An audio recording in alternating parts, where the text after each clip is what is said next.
una introducción para material concreto respecto a las sucesiones. Se usaron bloques, pudieran también servir bloques de maderas, o si uno no tiene, pudieran servir dados, y uno plantea un cierto patrón. Entonces pone los bloques allí y dice, bueno, si este es el primer término de la sucesión, este es el segundo, este es el tercero, pudiéramos pensar en columnas, ¿no? ¿Cuál sería la cuarta columna?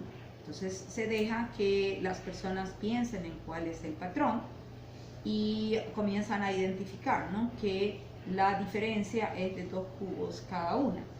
Y uno pudiera, entonces vienen los niños y los profesores y trabajan con el cuarto término de la sucesión, ¿ya? Un problema sería, ok, ¿cómo se vería el 10º término de la sucesión?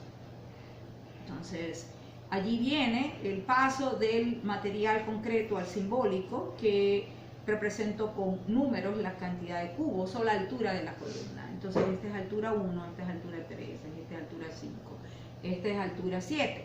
Entonces, estoy hablando de los números impares. ¿Cómo represento de manera general un número impar? Entonces, viene la fórmula 2n-1, y entonces si es el 10º, significaría 2 por 10, 20 menos 1, 19. Entonces, eso es una introducción a la progresión aritmética.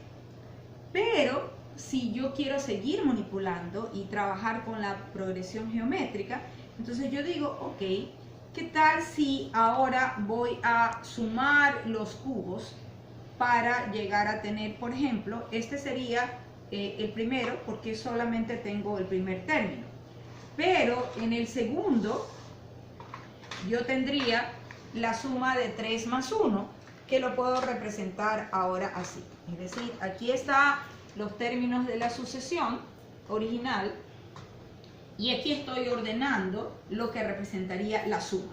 Esta es la suma hasta el primer término, esta es la suma hasta el segundo término, y así podría ir trabajando la suma hasta el tercer término, y se vuelve a buscar cuál es el patrón, ¿sí? ¿Cuál es el patrón? Y se pide que encuentre cuál sería. Esta es una pirámide de altura 1, esto es una pirámide de altura 2, esto es una pirámide de altura 3, y así sucesivamente. ¿Cómo se verá la pirámide de altura 10?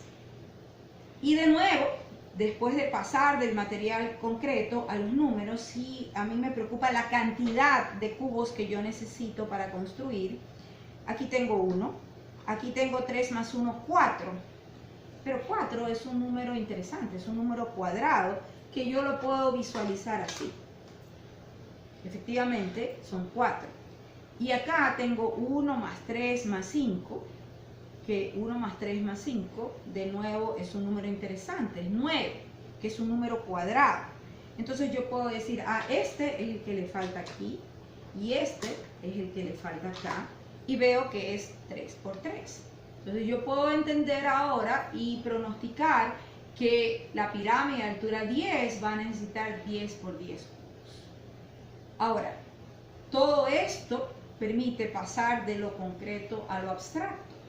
Y una cosa que también introducimos más adelante es el concepto de inducción matemática, en donde también volvemos a trabajar con esto y decir, ok, si para este yo necesitaba 3 por 3, en el siguiente necesitaría 4 por 4.